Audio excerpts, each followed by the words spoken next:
महापुराण की कथा कहती है रविवार को अगर लोटा भरकर शिव को समर्पित करा जाता है तो घर में तेज लक्ष्मी प्राप्त होती है। क्या मिलती है? तेज लक्ष्मी। रविवार को अगर शिव पंचायत में गुड़, चावल, लाल फूल और लाल मिर्ची के 11 दाने पानी के कलश में तांबे के लोटे में लेकर हाथ को ऊंचा कर नेत्र, नासिका, वक्षस्थल के सम्मुख में जो सूर्य नारायण को अर्घ देता है, जल चढ़ाता है, और जो सूर्य को अर्घ रविवार के दिन दे देता है, अगले रविवार तक पैसे की आवक आना प्रारंभ हो जाती है। जो आज तक फोन नहीं उठाता वो फोन उठाना चालू कर देता है। अगर कोई बड़ी बीमारी है, कोई बात आपको शंकर भगवान से कहना है तो रविवार के दिन जब सूर्य को अर्घ देंगे तो वही कलश रख देंगे अर्घ दिया हुआ, फिर उसको आपको धोना नहीं है। दूसरे दिन सोमवार का दिन पड़ेगा, फिर जल भर लो उसी कलश में, सूर्य नारायण को अर्घ देकर वही कलश से वापिस जल भरकर शंकर जी के मंदिर में ले जाकर जल को चढ़ाना प्रारंभ कर दीजिए। आपको स्वयं बड़ी रोग, बड़ी बीमारी में भी आराम लगना प्रारंभ हो जाएगा। आप कहो। अब एक बात सावधानी से सुनिएगा, शायद शिव महापुराण के माध्यम से अभी तक ये बात सामने नहीं आई, पर शिव पंचायत कथा में आ रही है। तो सावधानी से सुनना। एक प्रश्न हमारे भीतर खड़ा होता है, जब हम सूर्य नारायण भगवान को अर्घ देते हैं, जल चढ़ाते हैं, तो वो जल पृथ्वी पर जब गिरता है तो उसके छींटे हमारे शरीर पर लगते हैं। क्या वो ठीक है? क्या वो श्रेष्ठ है? तो शिव महापुराण की कथा कहती है, जब हम सूर्य को अर्घ देते हैं, सूर्य को जल चढ़ाते हैं, वो पानी जब पृथ्वी पर गिरता है, उसके छींटे हमारे शरीर पर लगते हैं, तो वो श्रेष्ठता का भाव निर्मित करते हैं। वो गलत नहीं हो सकता। कारण अब वो भी समझ लीजिए।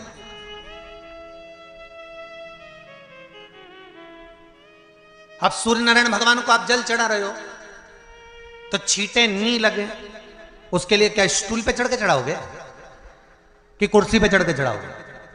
अरे बोलो तो सही। अब कई लोगों के दिमाग में यह बात भरा गई कि हम भगवान को जल चढ़ाते हैं, वो हमारे शरीर में छींटे लगते हैं, जमीन पे से पानी गिरता है, वो हमारे शरीर को छींटे लगते हैं, भगवान को अच्छा नहीं लगता होगा। कौन ने कहा? पहले तो उसको पकड़ के ला। मेरे राम जी महाराज, मेरे भगवान कृष्ण, बड़े बड़े संत, साधु, सन्यासी, तपस्वी, साधक, उपासक जितने भी हुए, जिन्होंने सूर्य की आराधना करी, इन्होंने टेबल पे चढ़कर या कुर्सी पे चढ़कर जल नहीं चढ़ाया। इन्होंने पृथ्वी पर खड़े होकर ही, क्योंकि पृथ्वी तत्व के देव हैं शिव। जब हम मृत्यु लोक पर खड़े होकर, पृथ्वी पर खड़े होकर भगवान शंकर का भाग पृथ्वी तत्व को धारण कर कर जल को हाथ में लेकर जब समर्पित करते हैं, और जो जल नीचे गिरता है वो शरीर पर अगर लगता है तो हमको उसका आशीर्वाद ही प्राप्त होता है, दोष नहीं लगता। पर लोगों ने इसको विपरीत कर दिया। कि कौन ने विपरीत करा? कई लोगों ने इसको विपरीत कर दिया। कौन ने विपरीत करा? तो जो दूसरे धर्म के लोग होते हैं, जिनको हिंदू धर्म से नफरत होती है और जो हिंदू धर्म की पूजन, सेवा, अर्चना को समाप्त करना चाहते हैं, वो धीरे धीरे धीरे धीरे कहने लगे कि सूर्य को जल चढ़ाओगे तो शरीर में लगेगा, शरीर में लगेगा तो दोष लगेगा। इसको कह कहकर घर घर में सूर्य को जल चढ़ाना लोगों ने बंद कर दिया कि आप जल चढ़ाएंगे तो दोष लगेगा, शरीर पे छींटा लगेगा, शरीर को ऐसा लगेगा। ये दोष नहीं है। कितनी सुंदर बात है महाराज। सूर्य नारायण भगवान को जब जल चढ़ाया जाता है, हाथ सिर से 8 इंच की दूरी पर होना चाहिए। जम के बोलिए, सिर से कितना ऊंचा होना चाहिए? 8 इंच ऊपर अपना हाथ होना चाहिए मस्तक से सूर्य को जल चढ़ाते समय। और ना चांदी का, ना स्टील का, ना लोहे का, ना प्लास्टिक का, ना कांच का, ना सोने का कोई बर्तन, ना कांसे का, ना एल्युमिनियम का, ना पीतल का, केवल एक पात्र होना चाहिए, वो है तांबे का। काय का पात्र होना चाहिए? तांबे का पात्र। और सूर्य नारायण भगवान को जब 8 इंच ऊपर तुम्हारा हस्त है, और जब हम सूर्य को जल चढ़ा रहे हैं कैसे जल चढ़ाना है वो भी समझ लीजिए। अगर कोई कैंसर का मरीज है, जिसके चेस्ट में कैंसर आ गया हो, लेफ्ट में राइट में कहीं पर कैंसर आ गया हो, या कोई गठान आ गई हो, तो महाराज आप जल चढ़ाते समय उस जल की धार को सूर्य भगवान को जब चढ़ा रहे हो तो धार आपकी गठान की ओर जाना चाहिए, जिससे सूर्य की किरण उस जल में से आपके उस स्थान पर पड़े, उस जगह पर पड़े जहां पर गठान है। महाराज आप लगातार जल तो चढ़ाना चालू करो, अच्छे अच्छे डॉक्टर फेल हो जाएंगे और कह देंगे गठान ठीक हो गई। आपका लीवर और किडनी गड़बड़ कर रहा है, आप प्रतिदिन आपका स्वास्थ्य गड़बड़ रहता है, आप प्रतिदिन ये ज्योतिष शास्त्र के अंतर्गत, रत्न शास्त्र के अंतर्गत, ये रत्न शास्त्र, ज्योतिष शास्त्र, रंग शास्त्र जो हमारे यहाँ है, रंगों के हिसाब से ये जितने रत्न होते हैं, माणिक हुआ, मोती हुआ, नीलम हुआ, मूंगा हुआ, पुखराज हुआ, ये क्यों कहते हैं ये पीला है, ये सफेद है, ये नीला है, ये लाल है, इसको शरीर में क्यों पहनाते हैं? उसका कारण होता है कि जब शरीर में पहनते हैं सूर्य की किरण उसमें पड़ती है, हमारे शरीर पर वो कलर का इफेक्ट पड़ता है, उस कलर को शरीर पर लगता है, और शरीर पर लगता है तो हमारा शरीर धीरे धीरे, हमारी जो इंद्रियां हैं वो सही होने लगती हैं, काम सही होने लगता है। तो आप कहते हो ना सब, मैं कौन सा नक पहनूं, मैं कौन सा मोती पहनूं, मैं कौन सा पुखराज पहनूं, मैं कौन सा नीलम पहनूं, वो ज्योतिष शास्त्र के अंतर्गत, रत्न शास्त्र के अंतर्गत जितने रत्न हम पहनते हैं ये केवल उस किरण के लिए ही तो पहनते हैं कि जो सूर्य की किरण मिले, उस किरण का प्रभाव हमारे शरीर पर पड़े।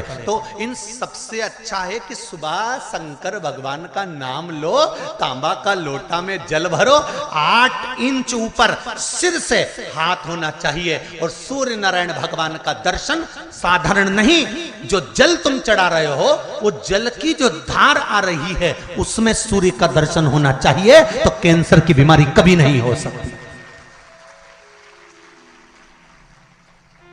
लीवर, किडनी, हार्ट, आपके हार्ट में अगर तकलीफ है, डॉक्टर ने कह दिया कि इसमें नस चोक है, आपको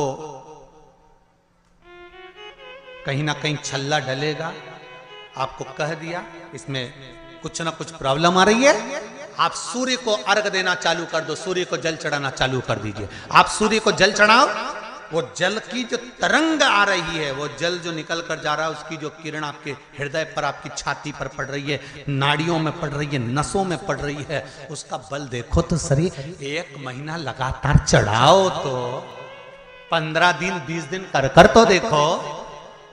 क्यों राम जी महाराज जल चढ़ाते थे, क्यों भगवान कृष्ण जल चढ़ाते थे सूर्य को, क्यों दशरथ जी महाराज जल चढ़ाते थे, क्यों कश्यप ऋषि जल चढ़ाते थे सूर्य को, सारे 33 कोटि देवता, सारे ऋषिवर, साधु संत सन्यासी तपस्वी साधक उपासक सब भगवान सूर्य को अर्घ दिया करते थे। क्यों देते थे, किस लिए? सूर्य नारायण भगवान को जल चढ़ाते समय आपके पंजों की एड़ी ऊंची नहीं होना चाहिए, ध्यान दीजिएगा। आपका पंजा पांव का पूरा की पूरा जमा होना चाहिए भूमि पर। हाथ कितने इंच ऊपर? 8 इंच ऊपर होना चाहिए। जल जो गिरे, सूर्य की किरण, सूर्य का दर्शन उस जल की रोशनी में करना चाहिए। क्या होगा उससे? जिस बच्चे को आंख में चश्मा लगा हो, मोटे से मोटा चश्मा लगा हो, छूट नहीं रहा हो, तो थोड़े दिन उसको सूर्य का अर्घ चढ़वाना चालू कर दो, और जल में से सूर्य का दर्शन कराना चालू कर दो। सूर्य का दर्शन जल में से 2 महीना 2.5 महीना बहुत है, आंख की रोशनी बढ़ जाएगी, चश्मा हट जाएगा। आप कर देखिए। अब एक प्रश्न और खड़ा होता है सूर्य को अर्घ देने का। गुरुजी, पंचदेव पंचायत में सूर्य नारायण भगवान शंकर की पंचायत में हैं। सूर्य नारायण को हम फ्लैट में रहते हैं, हम फ्लैट के अंदर रहते हैं, तो हम फ्लैट में रहते हैं, हमारे यहाँ अगर छज्जा नहीं है, हमारे यहाँ जगह नहीं है, तो हम सूर्य को अर्घ कैसे दें? तो महाराज खिड़की तो होगी, अगर घर में फ्लैट में पानी ढुलेगा और आप लोग नहीं समेट सकते तो एक बाल्टी रख लो, एक पात्र रख लो, पर सूर्य नारायण भगवान को अर्घ देकर रोशनी शरीर पर पड़ना चाहिए। जिंदगी में कभी कोई बड़ी बीमारी नहीं आ सकती। कितने लोग देते हैं सूर्य को अर्घ? जरा हाथ उठाओ। बहुत बढ़िया, बहुत जोरदार। पुरुष लोग भी देते हैं ना, चाहे बच्चे से बच्चा, बच्चों के हाथ में भी एक लोटा पानी पकड़ाओ। घर में छोटे बच्चे हो ना, उनको तांबे का लोटा दो, पानी दो, जा बाहर खड़े हो जा, एक लोटा पानी चढ़ा के। पहले दिन आप स्वयं बच्चे के साथ बाहर खड़ी हो, ओटले पर, घर के बाहर खड़ी हो, छत पे खड़ी हो या घर के बाहर खड़ी हो, और बच्चे से कह लो चढ़ाओ बेटा, देखो ऐसा हाथ 8 इंच ऊपर करिए, तांबे का लोटा लेकर पानी धीरे धीरे डोलना है। जैसे वो स्लो मोशन के सीन नहीं होते नाटक में, ये एकदम धीरे धीरे धीरे, बस नहीं तो मालूम पड़े छोरा छोरी एक साथ उंडेल के अंदर। नहीं, जल चढ़ाते समय उस पानी में से सूर्य की किरण पड़ना चाहिए, सूर्य की किरण। एक बात और कहना चाहूंगा, अगर आप लोग स्वीकार करेंगे तो, अगर कहीं आपको लगता हो कि बच्चा पढ़ने में कमजोर है, विद्या में कमजोर है, रिजल्ट अच्छा नहीं आ रहा, पढ़ने में कमजोर है, वो पढ़े, अपनी जगह पढ़े, वो कार्य करे, अपनी जगह करे, मेहनत करे, अपनी जगह करे। बच्चों को कह दो कि कुछ समय के लिए सूर्य को अर्घ देना चालू कर। सूर्य की किरण जहां पर ब्राह्मण या हिंदू धर्म का व्यक्ति मस्तक पर तिलक लगाता है, भुकुटियों के बीच में उस सूर्य की किरण इस भुकुटी के बीच पड़ना चाहिए, परंतु पानी कम से कम ना करते हुए स्लो मोशन में धीरे धीरे गिरना चाहिए, एकदम धीरे धीरे। तो यहां एक रेखा सूर्य की किरण से पड़ती है। सूर्य नारायण भगवान को स्टील के लोटे से या चांदी के लोटे से या पीतल के लोटे से या प्लास्टिक के लोटे से या कांच के बर्तन से जल चढ़ाने से आयु छिन्न होती है। क्या समाप्त होती है? आयु। और सूर्य नारायण भगवान को अगर तांबे के लोटे से जल दिया जाता है तो आयु की वृद्धि होती है, और दिन भर में अगर कोई काम अटकने वाला है तो वो काम का रास्ता खुल जाता है और शरीर की बीमारी समाप्त हो जाती है। शरीर की बीमारी समाप्त हो जाती है। एक नियम बना लो कि हमारे शरीर को, क्योंकि दिन भर हम दुकान पे बैठे रहते हैं, नौकरी में लगे रहते हैं, सर्विस में लगे रहते हैं, अगर मुंबई, पूना, चेन्नई, मद्रास आदि अधिक बड़ी बड़ी सिटियों में लोग रहते हैं तो उनको ऑफिस जाना पड़ता है, सवेरे से जल्दी उठते हैं, काम करते हैं, दिन भर ऑफिस में लगे रहते हैं। व्यापार करने वाला व्यक्ति व्यापार करता रहता है, नौकरी करने वाला व्यक्ति नौकरी करता रहता है, धंधा करने वाला व्यक्ति धंधा करता रहता है, ठेला चलाने वाला, गाड़ी चलाने वाला गाड़ी चलाता रहता है। घर की माताओं को एक नियम चालू कर देना चाहिए। क्या नियम? क्योंकि जान है तो जहान है। बोलो सही है कि गलत है? शरीर में रोग आ गया, बीमारी आ गई, और तुमने 5 लाख रुपए महीना भी कमाया, मान लो, एक सरल भाषा में समझ लो, 5 लाख रुपए महीना तुम कमा रहे हो, 4 लाख रुपए महीना तुम कमा रहे हो, और शरीर में बीमारी आ गई। अब वो 5 लाख रुपए तुम्हारे कमाए हुए किसी काम के हैं क्या? हॉस्पिटल में जाओगे, दवाई में, गोली में, जांचों में वो समाप्त होते चले जाएगा। तुमने कमाया किसके लिए था? अपने बच्चों के लिए। मेहनत किसके लिए करी? अपने बच्चों के लिए। परिश्रम किसके लिए करा? आगे बढ़ने के लिए। और मालूम पड़ा कि तुम बीमार पड़ गए, जितना तुमने कमा कर जोड़ा था वो सब तुम्हारी बीमारी में लग गया। तो ऐसा कमाना कोई फायदे का है क्या? कमाओ, दिल से कमाओ, जितनी तुम्हारी कैपेसिटी है उससे दुगना कमाओ, पर उसके साथ एक काम चालू करो कि तुम अंतिम क्षण तक, जब मौत तुम्हारे दरवाजे पर आए, तुम्हारी उम्र जब पूरी हो, तब तक भी तुम बीमार नहीं पड़ो। उसके लिए एक काम चालू कर दो, हमें तांबे के लोटे में पानी भरना है, सिर से 8 इंच ऊपर रखना है, सूर्य को अर्घ देना है, और जो पानी नीचे गिरेगा उस पानी में से सूर्य का दर्शन करना है। वो पानी जब हमारे शरीर के इस हृदय रेखा के सम्मुख से, इस कपाल रेखा के बीच में से, मध्य से उस पानी की धार जब सूर्य की किरण देगा तो हमारे शरीर में कोई बड़ी बीमारी, ना कैंसर, ना लीवर, ना किडनी, कोई अटैक पटैक आ ही नहीं सकती। मेरा बच्चों से भी निवेदन है कि आप अपने पापा से कहो, आप अपनी मम्मी से कहो, और बड़ों से निवेदन है वो अपने बच्चों से कहो।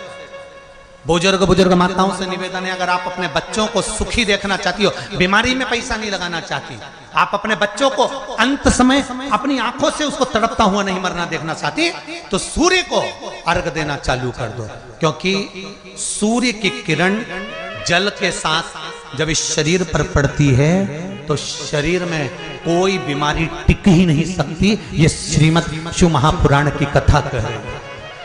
ये ज्योतिष शास्त्र कहता है, रंग शास्त्र कहता है।